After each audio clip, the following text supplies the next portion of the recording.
It all started with a text message that seemed harmless at the time. I was gathering my things to leave the office when my phone lit up. "Can you stop by my office before you go?" Mr. Davidson had written. The building was nearly empty, most of my coworkers having left hours ago.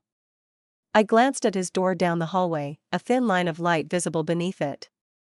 "Sure," I replied, heart quickening slightly as I set my bag back down.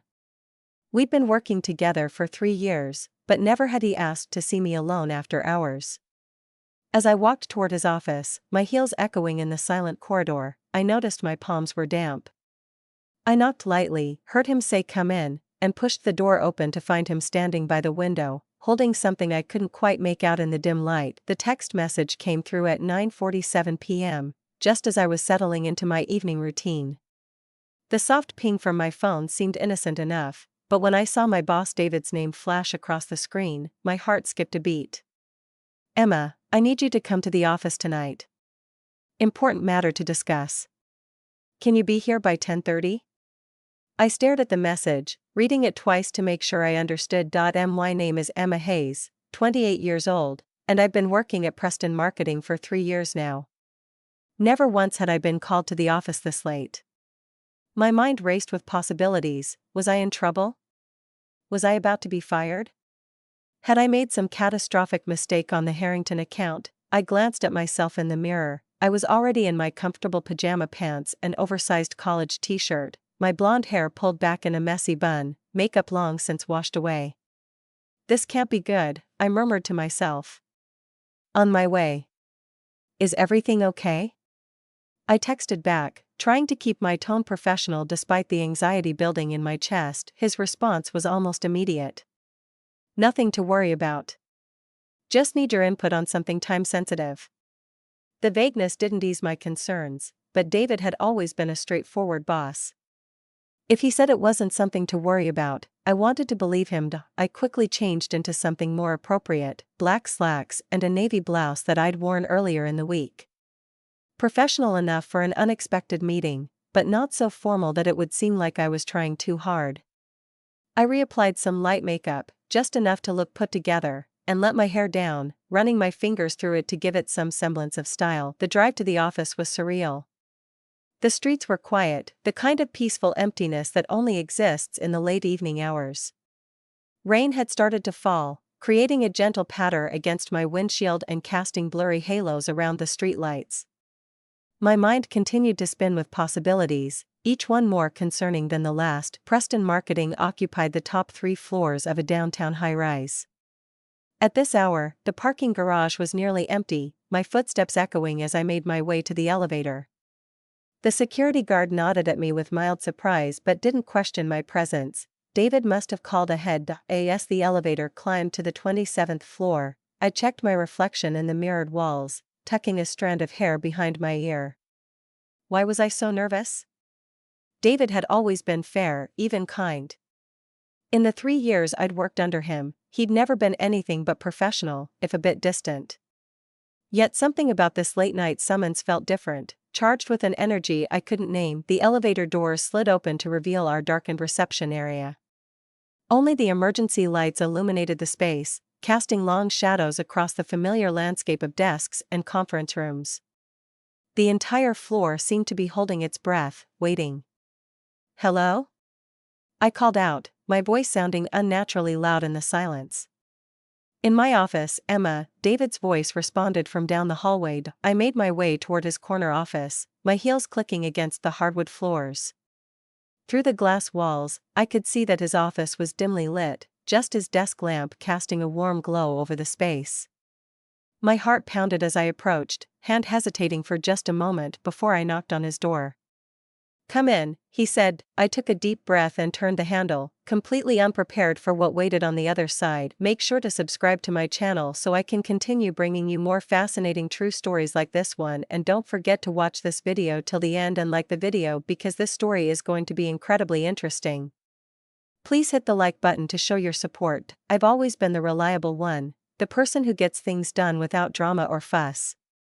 That's what made me good at my job as a senior account manager at Preston Marketing. I handled our biggest clients with a precision that had earned me a reputation for excellence, though not necessarily for warmth.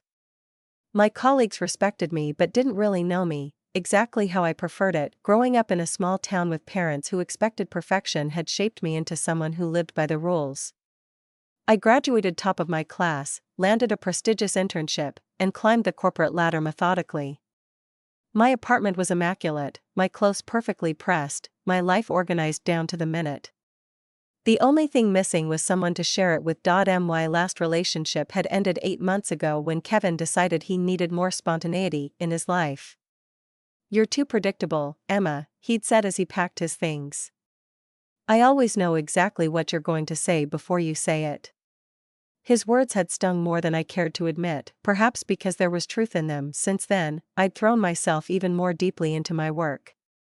Preston Marketing had become my refuge, a place where my methodical nature was an asset rather than a liability. And at the center of that world was David Preston himself. David was 42, the youngest CEO in the company's history. He'd built Preston Marketing from a small local agency into a regional powerhouse through sheer determination and brilliant strategy. Tall with salt and pepper hair that seemed premature for his age, he carried himself with the quiet confidence of someone who knew his own worth without needing to prove it to others. Unlike other executives I'd worked with, David never raised his voice, never had to. When he spoke, people listened. He had a way of looking at you that made you feel like you were the only person in the room, like your thoughts and opinions genuinely mattered to him. It was a rare quality in our industry, and one that inspired fierce loyalty among his employees, myself included. I'd been drawn to his leadership style from the beginning. Though he rarely gave compliments, when he did, they felt earned, meaningful. "Excellent work on this, Emma," he'd say, and those simple words would carry me through weeks of long hours and demanding clients. There was something about his approval that just felt different, more valuable somehow. David was married, of course. His wife Catherine was a pediatric surgeon, brilliant and beautiful. They had 2 children, teenagers I'd seen in the framed photos on his desk. The perfect family, at least from the outside. But lately, I'd noticed a change in him. The photos had disappeared, replaced by meaningless corporate awards. There were dark circles under his eyes, and he'd been staying at the office later, sometimes long after everyone else had gone home. "Everything okay?" I'd asked once, catching him staring blankly at his computer screen well past 8 p.m. He'd looked startled, as if he'd forgotten he wasn't alone. "Just busy," he'd replied, forcing a smile that didn't reach his eyes. "You should head home, Emma. No need for both of us to be here all night." But I'd stayed, ordering takeout and helping him prepare for the next day's client meeting. We'd worked in comfortable silence, breaking it occasionally to discuss strategy or share an insight. It had felt natural, comfortable. That was 2 weeks ago, and things had been different between us since. A new awareness, a subtle shift in energy that I couldn't quite define but could definitely feel. Now, standing outside his office at nearly 10:30 at night, I wondered if that evening had somehow led to this moment. Had I crossed a line without realizing it?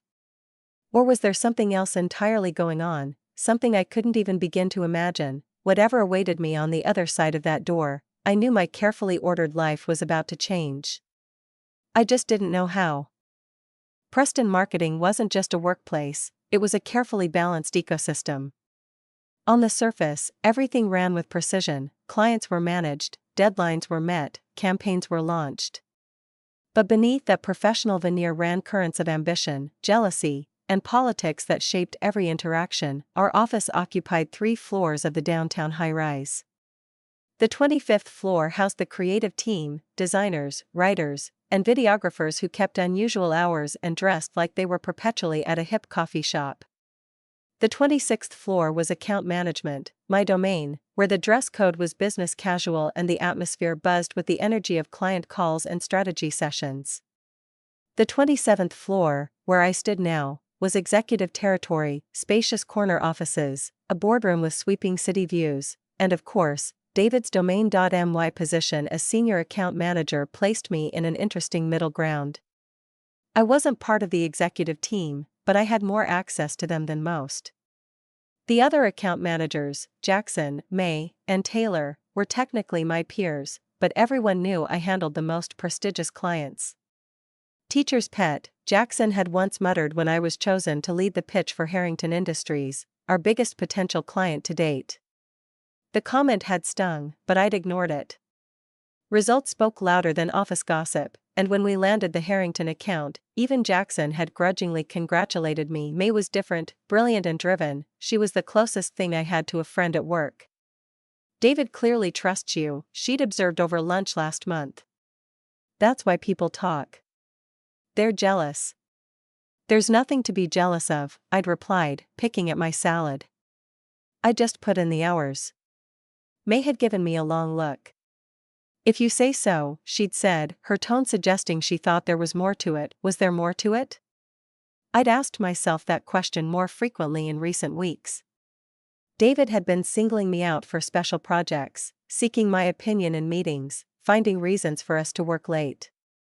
I'd told myself it was professional development, that he was grooming me for a promotion to the executive team. But there had been moments, a lingering gaze, a hand on my shoulder that stayed just a second too long, that made me wonder if something else was developing. The executive floor was particularly tense lately. Rumors of a potential merger had everyone on edge, wondering whose position might become redundant. David's assistant, Vanessa, had become increasingly protective of his schedule, eyeing me suspiciously whenever I needed to speak with him. He's very busy, she'd say, her perfectly manicured nails tapping against her keyboard. I'll let him know you stopped by. But when David would spot me walking away, he'd often call out, Emma. Come on in. I've got a few minutes. The look on Vanessa's face in those moments was cold enough to freeze water. Even more complicated was my relationship with Rachel, our HR director. A close friend of Catherine's, David's wife, Rachel watched the interactions between David and female employees with hawkish intensity. More than once, I'd caught her studying me during company events, her eyes narrowing when David and I would fall into easy conversation. The Henderson project had only intensified the scrutiny. For the past 3 weeks, David and I had been working closely to salvage a campaign that had gone off the rails when the client suddenly changed their product launch timeline. Late nights, weekend strategy sessions, constant text messages, all perfectly professional, but enough to raise eyebrows.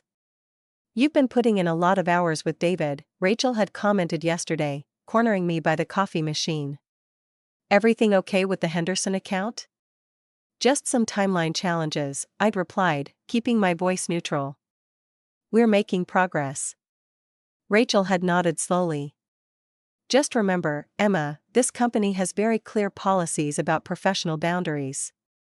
The implication in her words had left me flustered and defensive. There was nothing inappropriate happening between David and me. Was there? Now, as I stood outside his office in the darkened building, Rachel's warning echoed in my mind. What exactly had David called me here to discuss that couldn't wait until morning?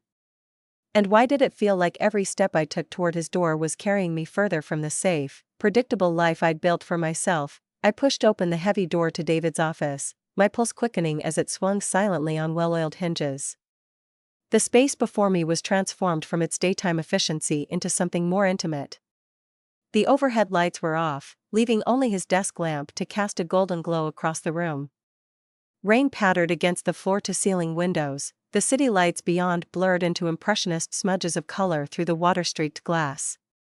Emma, thank you for coming on such short notice, David said, rising from behind his desk. My breath caught slightly. He wasn't in his usual impeccable suit.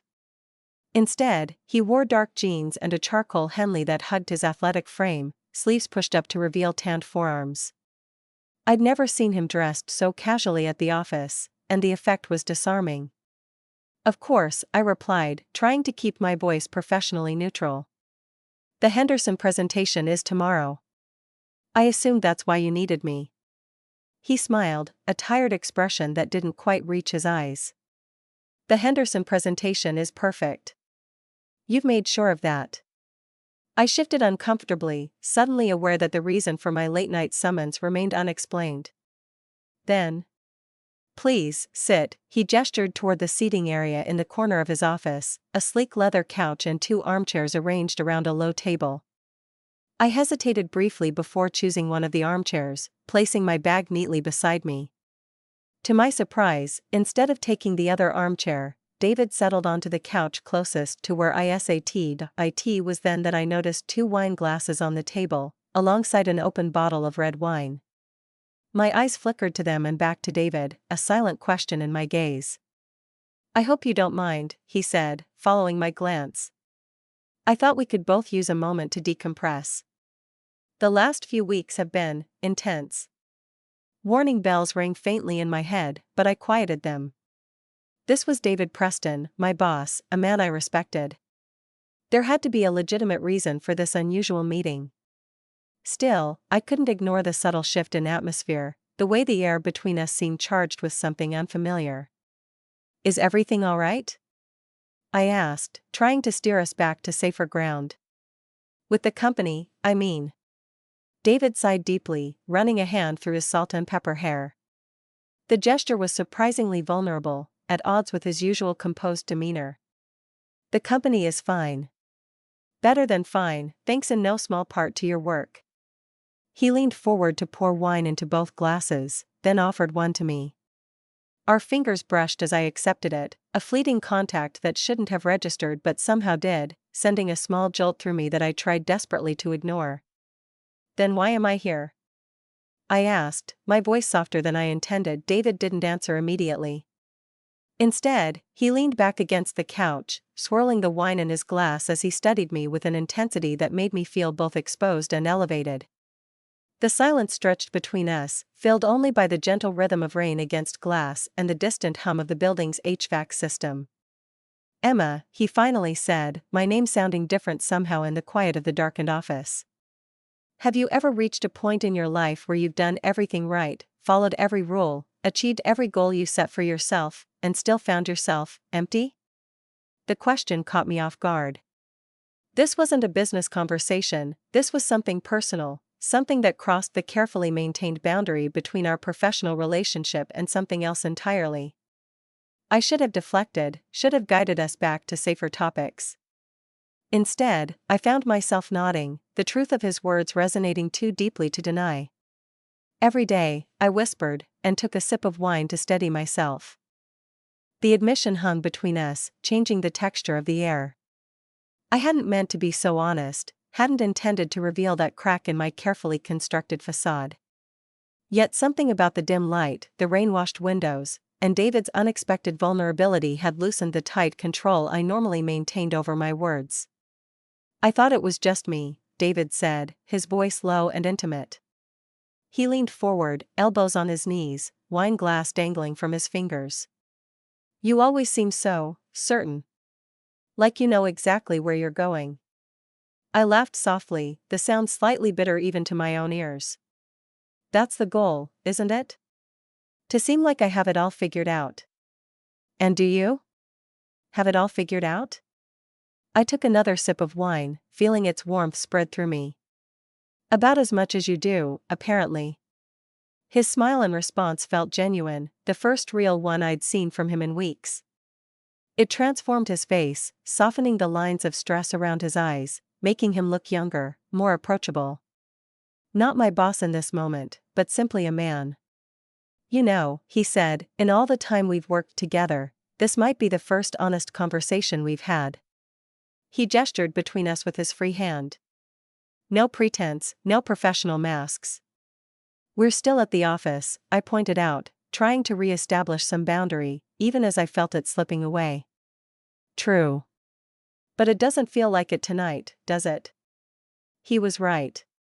The familiar space had been transformed by darkness and rain into something more intimate, almost confessional. The usual bustling energy of the workday had been replaced by this strange, suspended moment where normal rules seemed distant and hazy. David rose from the couch and moved to the windows, his silhouette outlined against the city lights beyond. "Catherine and I are separating," he said abruptly, his back still to me. "She moved out last weekend." The revelation stunned me into silence. I had suspected things weren't perfect in his marriage, the disappearing photos, the late nights at the office, but hearing it confirmed made it real in a way that sent my thoughts spinning. I'm sorry, I finally managed, unsure what else to say. He turned back to face me, leaning against the window. Are you? The question caught me off guard. Of course. Why wouldn't I be? David studied me in a way that made me feel transparent, as if he could see straight through to thoughts I barely acknowledged to myself. Because I've seen how you look at me when you think I don't notice, Emma. My breath caught, heat rushing to my face. I set my wine glass down carefully, needing something to do with my suddenly trembling hands. David, I don't, it's okay, he interrupted gently. Because I've been looking back. The confession hung in the air between us, impossible to ignore or take back. I should have been shocked, should have been planning my exit, reminding him of company policy and professional boundaries. Instead, I felt something uncoil inside me, a tension I'd been carrying for months without fully recognizing it. This isn't why I asked you here tonight, he continued, moving away from the window, closer to where I sat. I needed to talk about the Anderson acquisition. But now that you're here. He paused, his eyes holding mine. I'm finding it hard to remember why I thought anything else was important. He extended his hand toward me, an invitation rather than a demand. Come look at the view, he said softly. The city is beautiful in the rain. I hesitated only briefly before placing my hand in his and rising to my feet. His palm was warm against mine, the contact sending a current of awareness up my arm. As I stood, we were suddenly close, close enough that I could detect the subtle scent of his cologne mingled with the faint earthy smell of rain. David, I whispered, not pulling away, what are we doing? He didn't answer, just led me to the window, our hands still joined. We stood side by side at the window, the city spread before us like a glittering tapestry. Raindrops chased each other down the glass, distorting the lights into wavering streaks of color. David hadn't let go of my hand, and I hadn't pulled away. The contact between us felt like a live wire, humming with dangerous potential. Beautiful, isn't it? He said, his voice low. I come here sometimes after everyone's gone home. Just stand and watch the city breathe. I nodded, not trusting myself to speak.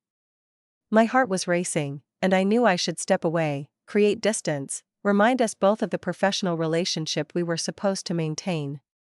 But I remained where I was, acutely aware of his presence beside me.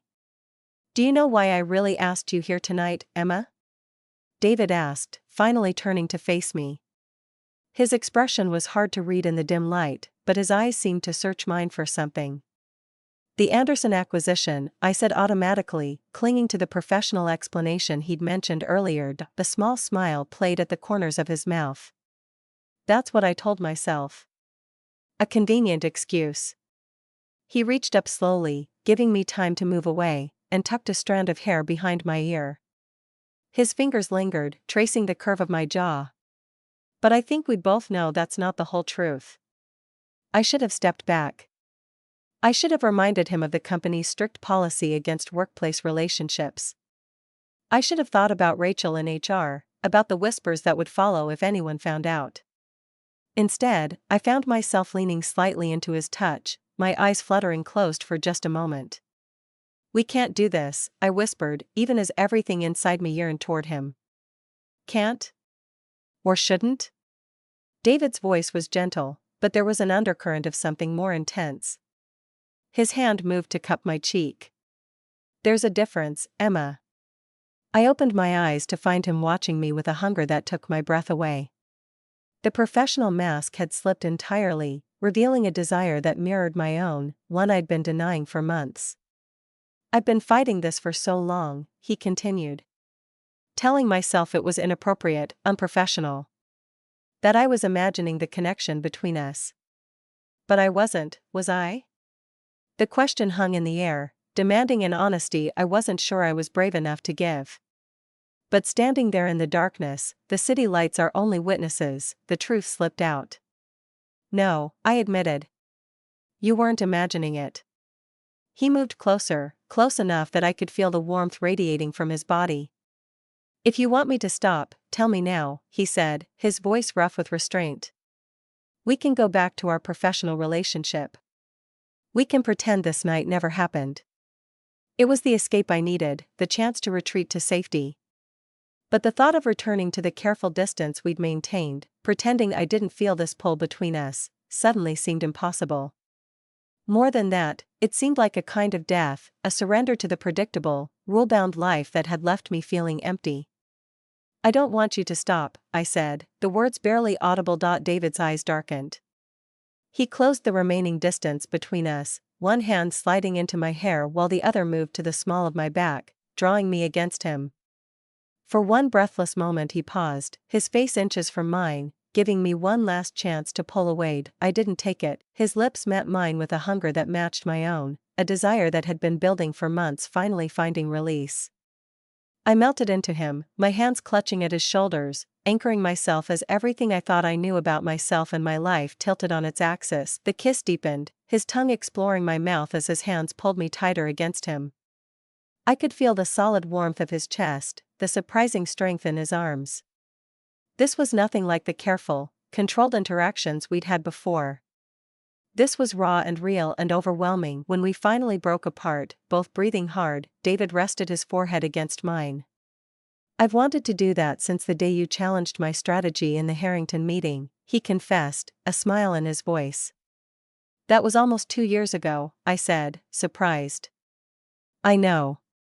His thumb traced my lower lip, still sensitive from his kiss. "I've been very patient."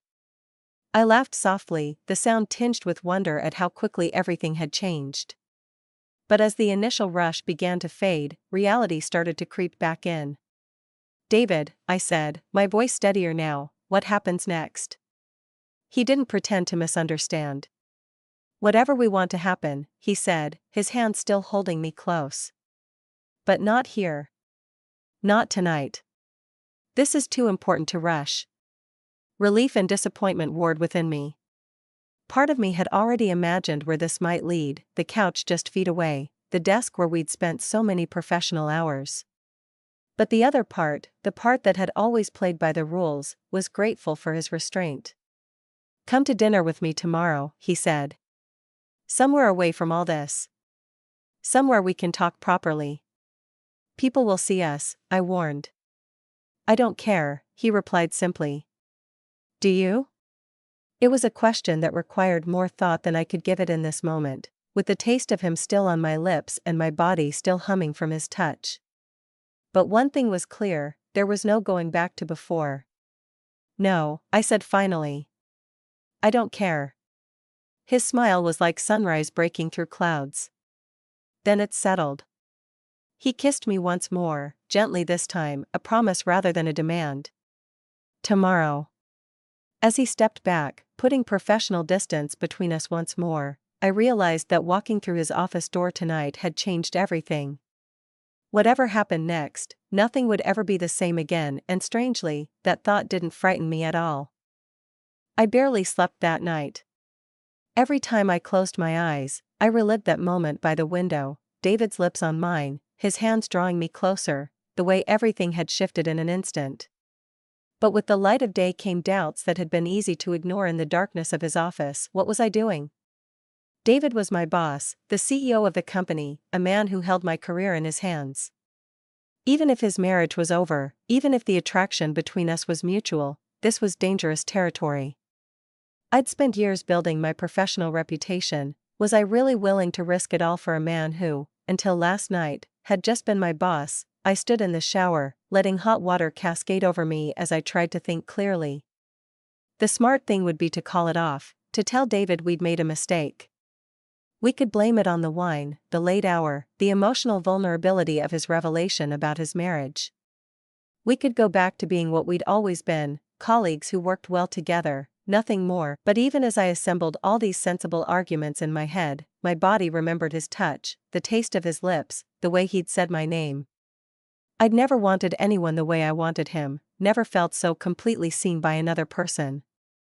The thought of pretending that kiss had never happened made my chest physically ache.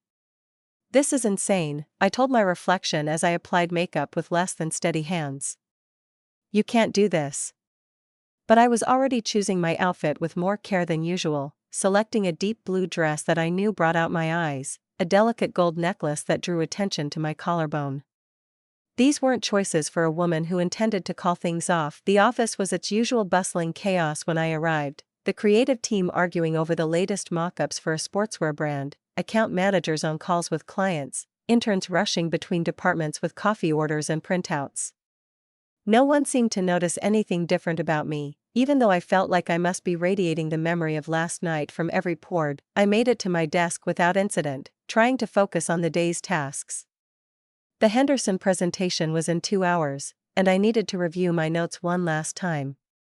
But concentration proved impossible. Every time the elevator dinged, I looked up, wondering if it was David. Every time my phone buzzed, my heart jumped, thinking it might be a message from him. When May stopped by my desk, I nearly jumped out of my skin. "You okay?" she asked, eyebrow raised. "You seem jumpy." "Just nervous about the Henderson presentation," I lied, shuffling papers on my desk to avoid meeting her eyes. "Please. You could do that presentation in your sleep." She leaned against my desk, studying me with suspicious intensity. "Something else is going on." I forced a laugh. "Just didn't sleep well." Before she could press further, my phone buzzed with a text. I glanced down to see David's name on the screen. "Looking forward to tonight. 8 p.m. at Riviera. I'll send ACAR.my." Stomach fluttered. Riviera was one of the most exclusive restaurants in the city, intimate, romantic, and very public. If anyone from work saw us there would be no mistaking it for a business dinner. "Earth to Emma," May said, waving a hand in front of my face. "Who's that from?" "You're blushing." "No one," I said quickly, too quickly, flipping my phone over. May's eyes narrowed. "Uh-huh. No one but making you blush like a teenager." "Interesting." When she finally left, I sat staring at David's text, my mind racing. Part of me wanted to cancel, to retreat to the safety of professional boundaries and clear rules. But another part, the part that had responded so eagerly to his kiss, the part that had felt more alive in his arms than I had in years, was already composing a reply. "Looking forward to it," I texted back. With just those 4 words, I felt like I'd crossed a line from which there was no easy return. I glanced toward the executive floor, wondering if David was in his office, if he was thinking about me the way I was thinking about him. The internal conflict was exhausting, the thrill of what was happening warring with fear of the consequences, desire battling with self-preservation. But underneath it all, impossible to ignore, was the simple truth: I wanted him. And for the first time in my carefully planned life, I was willing to risk everything to have what I wanted. The Henderson presentation went perfectly. Our strategy was approved unanimously by the client team, with particular praise for the marketing calendar I'd developed. Throughout the meeting, David maintained his usual professional demeanor, his comments focused entirely on the business at hand. Only once, when passing me the presentation remote, did his fingers brush against mine in a way that couldn't have been accidental. The brief contact sent a jolt through me that I struggled to conceal. As the client team filed out, David addressed the room. "Excellent work, everyone. Emma, could you stay behind to discuss next steps?" His voice gave nothing away, but my pulse quickened nonetheless. The conference room emptied quickly, leaving us alone. David closed the door, then turned to me with a smile that transformed his face from CEO to the man who had kissed me so passionately the night before. "You were brilliant in there," he said, moving closer. "Just doing my job," I replied, attempting to maintain some professional distance despite the electricity I could feel building between us. "Is that all it was?" He was standing in front of me now, close enough that I could smell his cologne. Because from where I was sitting, it looked like more than that. It looked like passion. I swallowed hard. "David, we're at work." "I know." His eyes held mine, intense and unwavering. "But I haven't been able to think about anything but you all day." Before I could respond, his lips were on mine, his hands drawing me against him. Any resistance I might have offered melted away instantly. I kissed him back with an urgency that surprised even me, my fingers tangling in his hair as if I could somehow pull him closer than was physically possible. The risk of discovery only heightened every sensation, the softness of his lips, the strength in his arms as they wrapped around me, the heat building between us. This wasn't the tentative, questioning kiss of last night. This was desire unleashed, made more intense by the danger. David backed me against the conference table, lifting me slightly so I was perched on its edge. His hands moved to my waist, then slid upward, tracing the curve of my ribs before brushing the sides of my breasts through my dress. I gasped against his mouth, my body arching toward his touch. "We shouldn't be doing this here," I whispered, even as my legs parted to allow him closer. "I know," he murmured against my neck, his breath hot on my skin. "Tell me to stop." But I couldn't. Every rational thought had been driven from my mind, replaced by a need that seemed to consume me from the inside out. I pulled him back to my mouth, kissing him deeply as his hands continued their exploration. The sudden knock on the door was like a bucket of ice water. We sprang apart, David turning away to adjust his tie while I smoothed my dress with trembling hands. "Come in," David called, his voice remarkably steady. Vanessa, his assistant, opened the door. Her eyes moved between us, lingering on my flushed face and slightly mussed hair. "Your 2 o'clock is here," she said, her tone neutral but her gaze suspicious. "Thank you, Vanessa. I'll be right there." David turned to me, professional mask firmly in place. "Email me those metrics we discussed, Ms. Hayes." "Of course, Mr. Preston," I replied, gathering my presentation materials with hands that weren't quite steady. As I walked past Vanessa, I could feel her eyes on me, assessing, judging. Had she guessed what we'd been doing? The thought sent a wave of embarrassment through me, followed quickly by a thrill that was harder to explain. The secret knowledge of what had almost happened, of what would happen later, was like a fire in my veins. Back at my desk, I tried to focus on work, but my mind kept returning to the conference room, David's hands on my body, the way he'd looked at me, the hunger in his kiss. The line we'd crossed couldn't be uncrossed. We were no longer just boss and employee with an attraction. We had acted on that attraction, and nothing would be the same. My phone buzzed with a text from David, "Still 8 p.m. I can't wait to have you all to myself." As I stared at those words, I knew that tonight would change everything. And despite all the reasons I should be terrified, all I felt was anticipation. The morning after our dinner at Riviera was surreal. I walked into the office with David's taste still on my lips, the memory of his hands on my skin, the sound of his voice whispering my name. We had spent hours in his penthouse apartment, exploring each other with a hunger that seemed impossible to satisfy. It should have felt wrong, he was my boss, after all, but nothing in my life had ever felt more right. Now, standing in the elevator surrounded by colleagues heading to their normal workday, I felt like I was living in two worlds simultaneously. In one, I was Emma Hayes, senior account manager, focused and professional. In the other, I was a woman consumed by a passion I'd never experienced before, counting the hours until I could be alone with him again. The doors opened at the executive floor, and David stepped in with a few of the board members. His eyes met mine briefly, a secret smile playing at the corners of his mouth before he turned to continue his conversation about quarterly projections. No one would have guessed that just hours ago, he had been whispering promises against my skin as we moved together in his bed. "Morning, Emma," he said casually as the others nodded in my direction. "Good morning, Mr. Preston," I replied, proud of how steady my voice sounded despite the heat rising to my cheeks. I exited at the next floor, feeling his eyes on me as I walked away. The day stretched ahead, filled with meetings and calls and all the usual tasks, but now there was an undercurrent of anticipation that made even the most mundane work somehow thrilling. At my desk, I found a folder with a note attached, "Need your input on these projections. My office, 3 p.m. DP." His handwriting was bold and decisive, just like everything else about him. I tucked the note into my pocket, where I could touch it throughout the day like a talisman. May stopped by mid-morning, perching on the edge of my desk as usual. "So? How was your mysterious date last night? You practically ran out of here." I kept my expression neutral. "What makes you think I had a date?" She rolled her eyes. "Please. The dress, the extra makeup, the way you kept checking your phone." "I have eyes, Emma." I shrugged, trying to seem casual. "It was fine.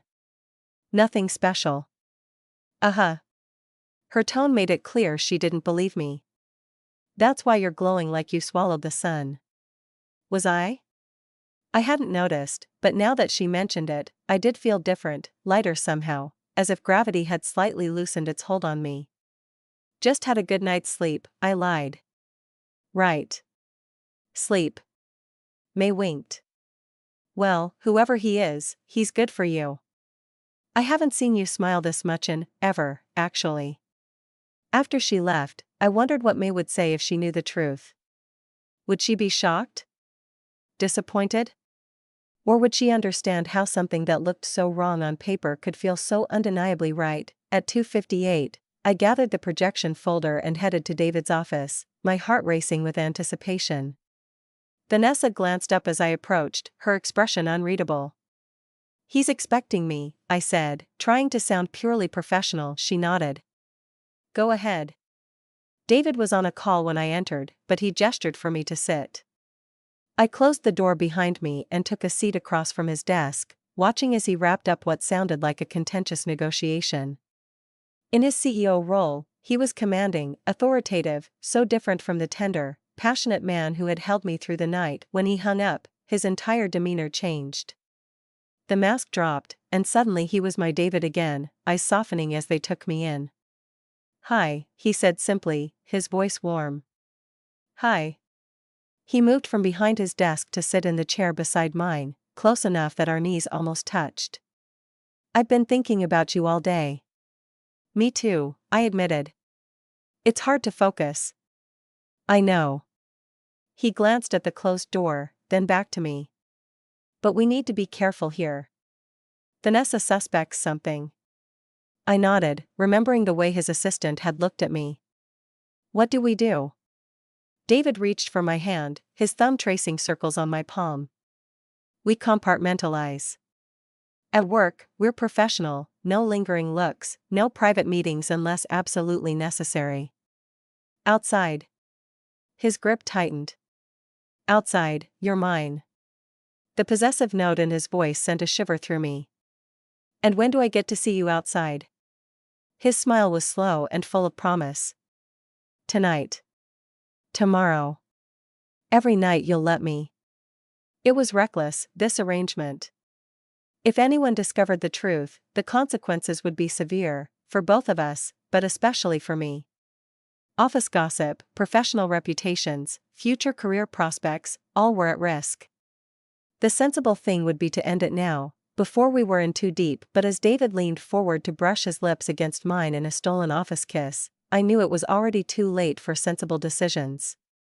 We were already in too deep, and there was no going back, only forward into the secret world we had created together. Your place tonight, he whispered. I'll bring dinner. I nodded, unable to form words as his lips moved to my ear, his breath warm against my skin as he told me exactly what else he had planned for the evening. When I left his office 10 minutes later, the projections completely forgotten, Vanessa's knowing look followed me down the hall. But I couldn't bring myself to care. I was living in a dream state, floating through my carefully ordered life with a secret that made everything else fade into insignificance. That night, as David lay beside me, his fingers tracing patterns on my bare shoulder, I knew that what we were doing was dangerous. But for the first time in my life, danger felt like freedom. 2 months into our secret relationship, I realized I was falling in love with David.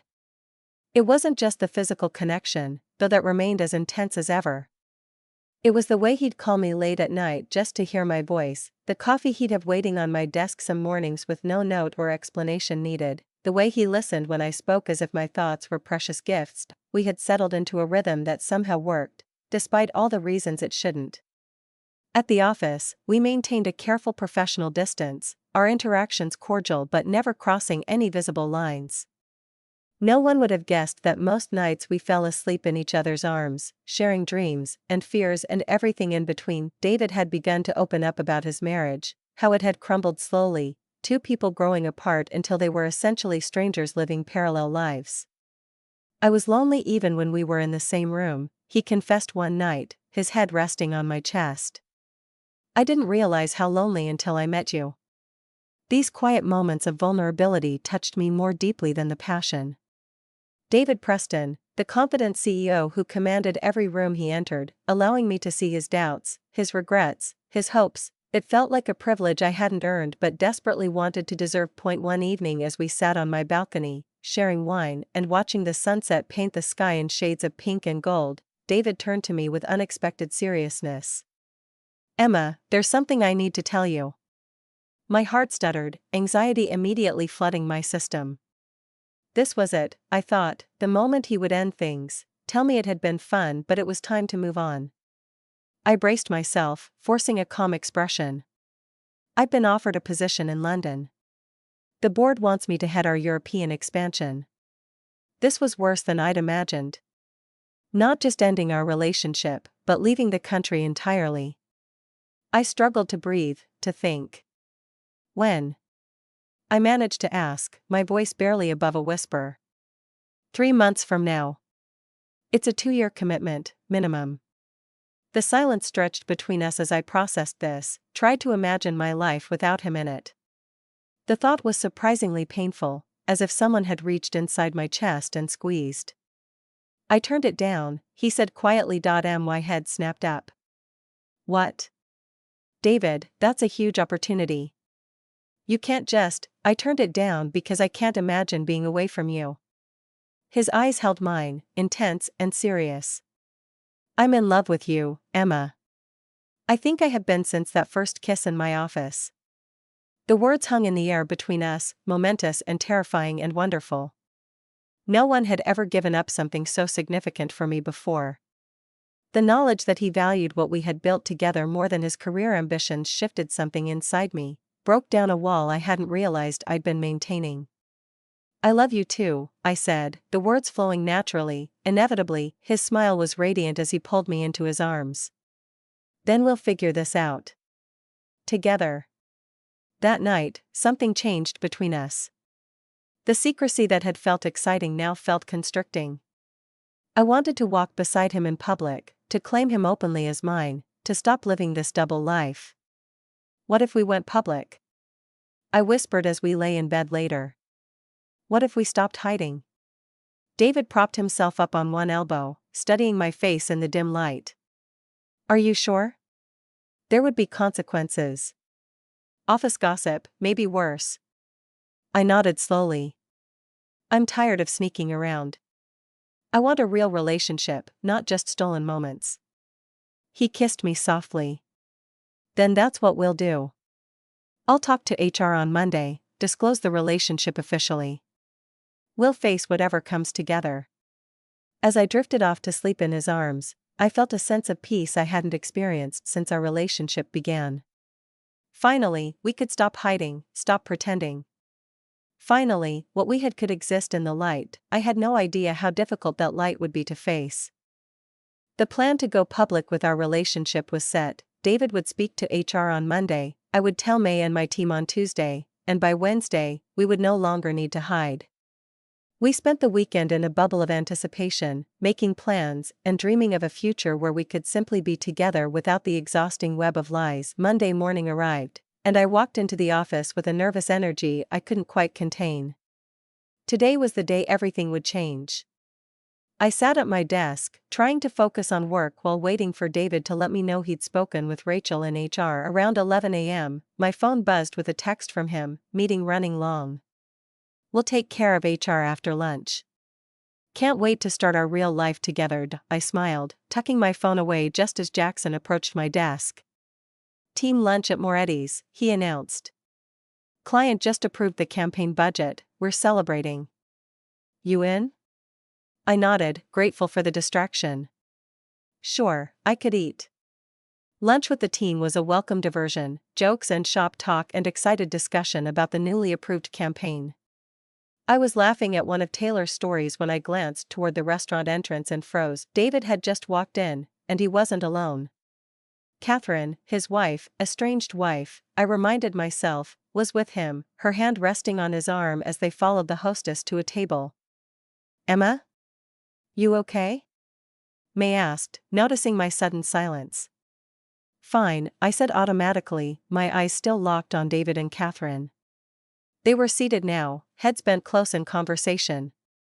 I couldn't see David's expression from this angle, but Catherine was smiling, looking more relaxed and happy than I would have expected from a woman in the middle of a separation. Isn't that Preston? Jackson had followed my gaze. Who's the woman? His wife, May replied. They've been having problems, but maybe they're working things out. The casual comment hit me like a physical blow. Working things out? After everything David had told me about their failed marriage, after his declaration of love just days ago, was he considering reconciliation? I excused myself, heading for the restroom on shaky legs. Once inside, I leaned against the sink, trying to calm my racing heart. There had to be an explanation. Maybe this was a final meetup to discuss divorce details. Maybe Catherine had insisted on seeing him. Maybe, the door opened, and Catherine herself walked in. She paused when she saw me, recognition flickering in her eyes. We had met at company functions before, back when I was just David's employee, nothing more. Emma, right? She said pleasantly. You work with David. I nodded, not trusting my voice. He speaks highly of you, she continued, moving to the mirror to check her lipstick. Says you're one of the most talented people on his team. I mumbled a thank you, desperate to escape but trapped by politeness. Catherine turned to face me directly. Actually, I'm glad I ran into you. David mentioned you've been working closely with him on some special projects. I wanted to thank you for that, it's given him something positive to focus on during a difficult time. The irony of her gratitude was almost unbearable. I managed a tight smile. The separation has been hard on both of us, she continued, seemingly oblivious to my discomfort, but I think we're turning a corner. Sometimes you need distance to remember what's important. My heart sank. This wasn't a divorce meeting. This was reconciliation. I excused myself as quickly as politeness allowed, returning to my team's table with my mind in chaos.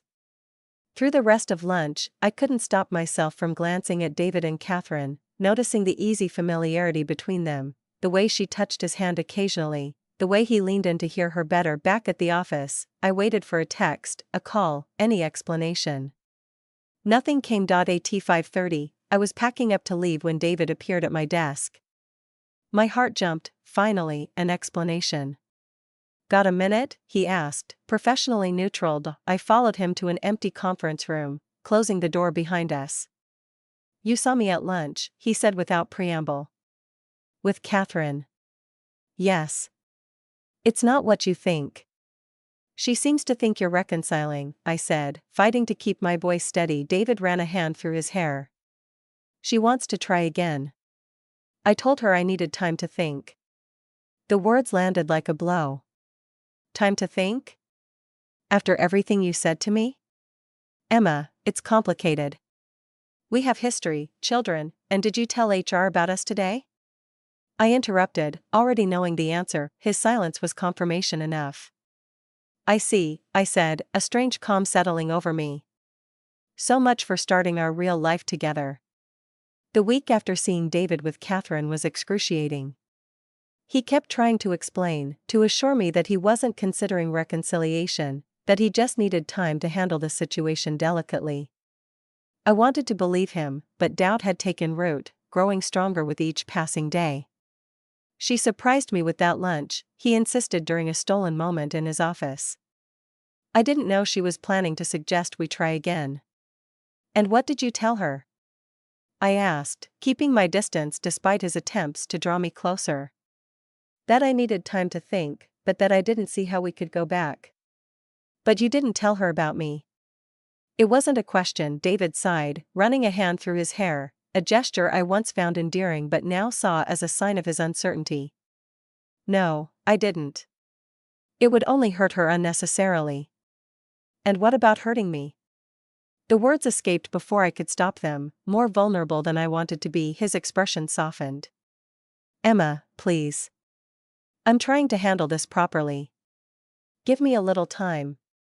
I wanted to trust him, to believe that what we had was real and lasting. But the seeds of doubt, once planted, were difficult to uproot. To complicate matters further, the atmosphere at work had shifted. Vanessa's cool suspicion had evolved into outright hostility, evidenced in small ways, forgetting to relay my messages to David, scheduling meetings during times she knew I was available, excluding me from communications I should have been part of. "You've made an enemy there," May observed after witnessing a particularly frosty exchange between Vanessa and me. "What did you do, steal her stapler?" I forced a laugh. "Who knows? Maybe she's just having a bad month." But we both knew it was more than that. Vanessa had worked with David for years, was fiercely protective of him, and had clearly decided I was a threat. Then came the conversation with Rachel from HR that confirmed my worst fears. She called me into her office on a Tuesday afternoon, her expression grave as she gestured for me to sit. "Emma, I want to talk to you about something sensitive," she began, her tone deliberately neutral. "It's been brought to my attention that there may be some boundary issues between you and David Preston."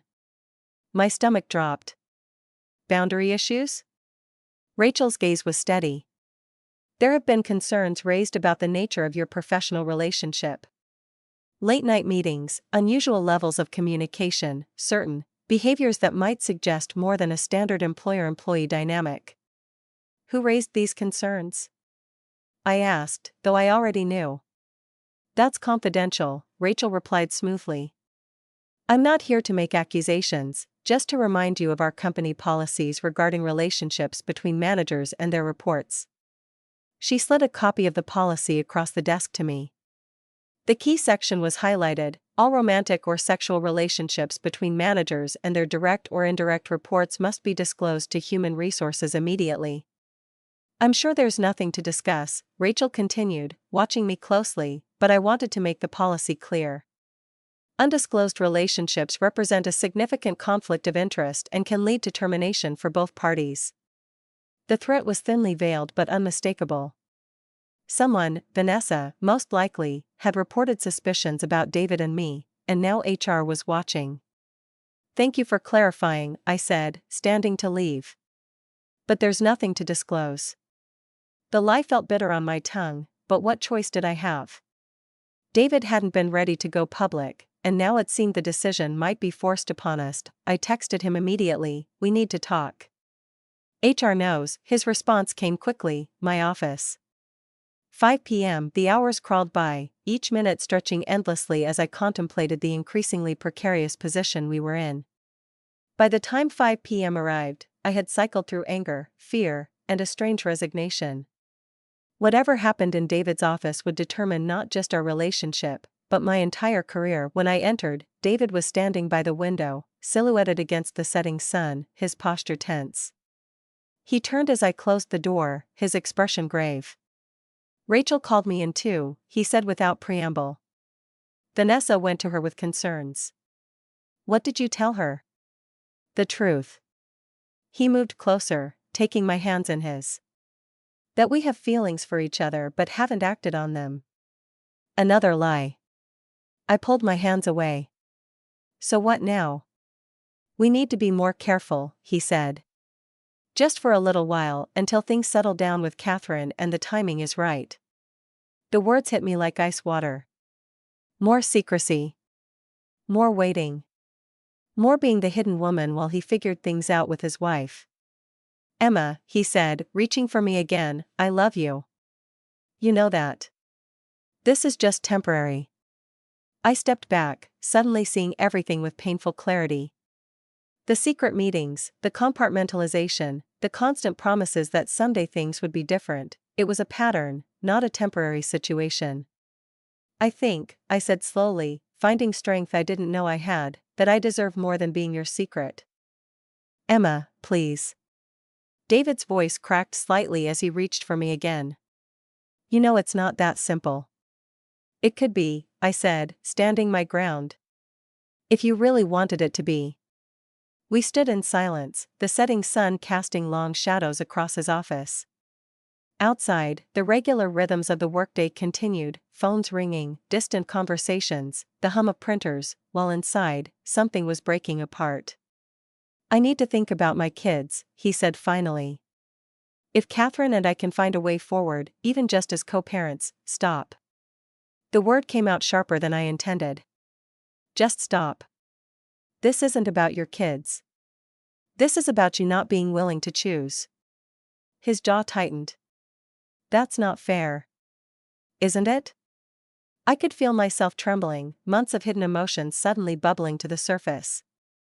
You've been telling me you love me, that what we have is special, that you want a future with me. But when it comes to actually doing anything about it, you hesitate. You delay. You find excuses. They're not excuses, he insisted, running a hand through his hair. There are real considerations here: my position in the company, the potential fallout, my children, and where do I fit into all these considerations? I asked, my voice steadier than I felt. Because right now, it feels like I'm just an afterthought. Something you enjoy in private but aren't willing to acknowledge in public. David moved to the window, his back to me. You know how much you mean to me. Do I? I crossed my arms, suddenly feeling cold despite the warmth of the office. Because your actions and your words don't match, David. You say you love me, but you're not willing to fight for us. He turned, his expression pained. I am fighting. Just not in the way you want me to. The words hung between us, heavy with all they revealed about the fundamental disconnect in our perspectives. To him, caution and secrecy were forms of protection. To me, they felt like rejection. I can't do this anymore, I said softly, the decision crystallizing even as I spoke the words. I can't keep being the woman you hide. What are you saying? Alarm flashed across his face. I'm saying it's over. The words hurt to say, but they also brought a strange relief. I need more than stolen moments and secret meetings. I need someone who's proud to be with me, not someone who treats me like a guilty pleasure. Emma, don't do this. He crossed the room in 2 quick strides, taking my hands in his. I love you. We can figure this out. I looked up at him, memorizing the lines of his face, the depth in his eyes, the way his mouth curved when he was earnest. I had loved this man with an intensity that surprised me, had risked my career and reputation for him. But I couldn't continue sacrificing my dignity and self-respect. I love you too, I said, gently freeing my hands from his. But sometimes love isn't enough. I gathered my courage and turned to leave, each step toward the door requiring more strength than I thought I possessed. As I reached for the handle, his voice stopped me. What if I tell Catherine tonight? What if I come clean with HR tomorrow? Would that change things? I paused, not turning around. Why now, David? Why not a week ago, or a month ago, or the first time we kissed? Why does it take me walking away for you to finally be ready?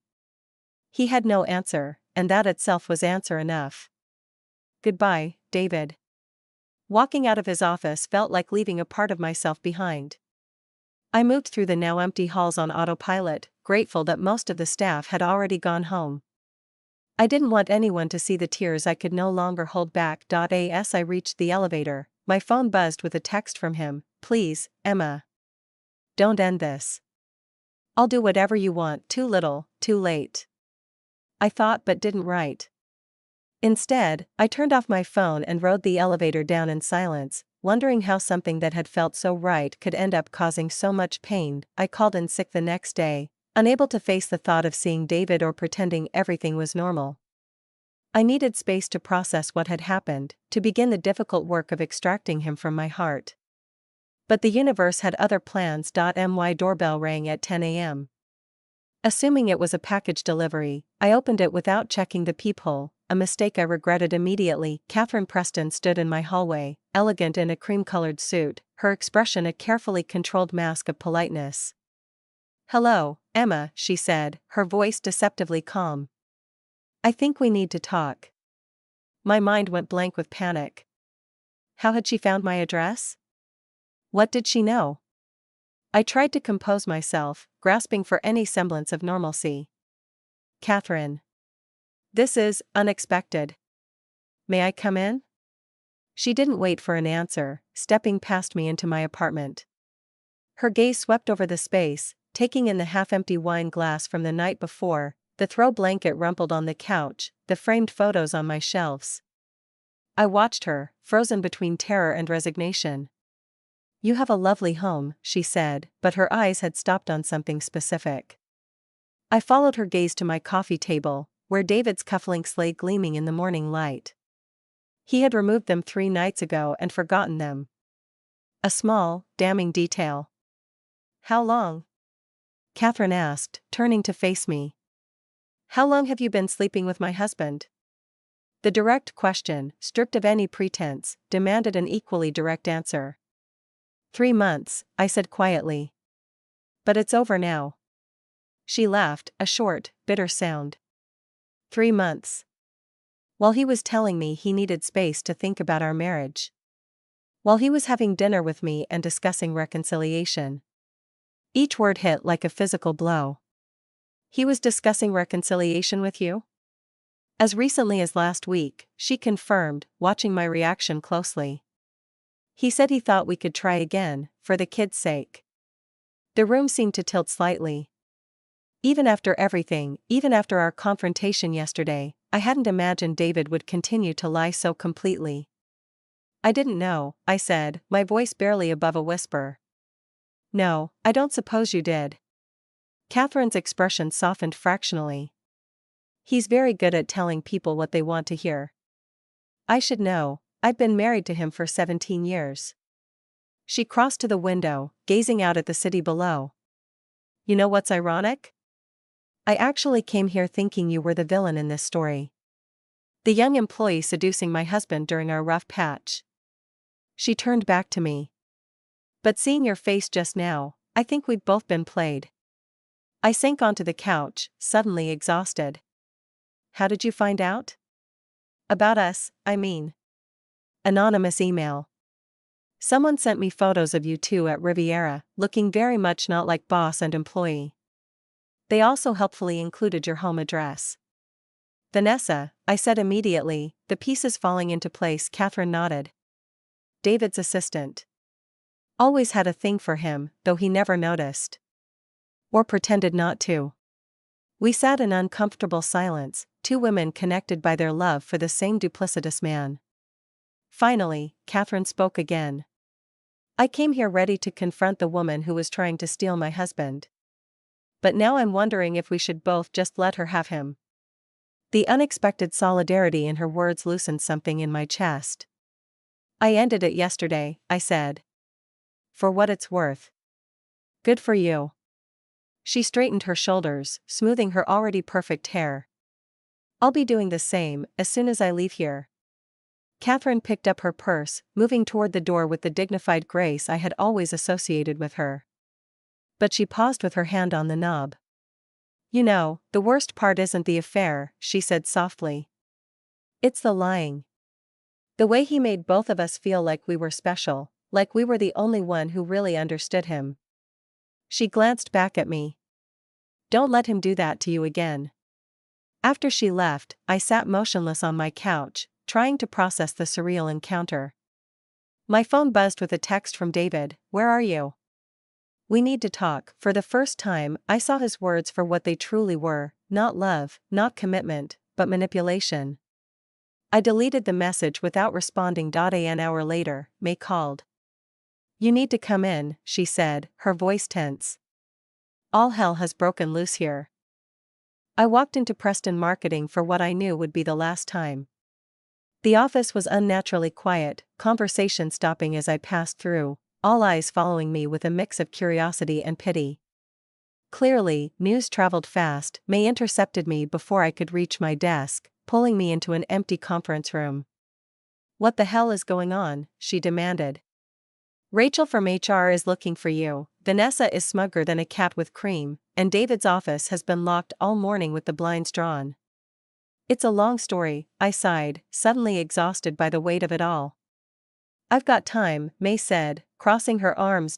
So I told her everything, from that first late-night summons to my confrontation with David yesterday to Catherine's surprise visit this morning. May listened without interruption, her expression shifting from shock to sympathy. Damn, she said when I finished. I knew something was happening between you two, but I had no idea it went this deep. Neither did I, apparently, I replied with a bitter laugh. A knock on the door interrupted us. Rachel from HR stood in the doorway, her expression grave. Emma, I need to speak with you in my office. I followed her silently, feeling like a condemned prisoner taking the final walk. In her office, a formal letter of termination already waited on the desk. The language was clinical and precise: violation of company policy, failure to disclose a conflict of interest, irreparable damage to professional relationships. David? I asked, not needing to complete the question. Rachel's expression softened slightly. He's been asked to take a leave of absence while the board decides next steps. His position is complicated. Of course it was. He was the CEO, the face of the company. I was just an employee, replaceable. The unfairness of it stung, even though I had expected nothing less. You'll receive 3 months severance, Rachel continued. And the company won't contest unemployment benefits. A small mercy, but it wouldn't repair my damaged reputation or ease the pain of everything I'd lost. I signed the paperwork mechanically, feeling strangely detached from the process. As I packed my desk, May hovered nearby, helping me sort through years of accumulated files and mementos. What will you do now? She asked. I don't know, I admitted. Start over, I guess. Just as I was placing the last of my belongings into a cardboard box, my phone buzzed with a text. David again, please let me explain. Meet me tonight. I need you. I showed May the message. Are you going to go? She asked quietly. 6 months ago, even 1 day ago, the answer would have been yes. I would have gone running at his call, desperate for any explanation that would let me keep loving him. But Catherine's words echoed in my mind, don't let him do that to you again. No, I said, surprised by the certainty in my voice. I'm not. I deleted the message and blocked his number. Walking out of Preston Marketing for the last time felt like emerging from a long dream. The air outside was crisp and clear, the autumn sun warm on my face. I had lost my job, my reputation, and a man I thought I loved. But standing there on the sidewalk, cardboard box in my arms, I felt something unexpected. Freedom. 6 months later, I sat in a cafe across town, reviewing the business plan for my new marketing consultancy. The first few months had been hard: rejection from potential employers who had heard rumors, financial strain as my severance ran out, nights spent questioning every decision I'd made. But slowly, I had rebuilt. My phone chimed with an email notification, another client referral from May, who had become my most vocal supporter.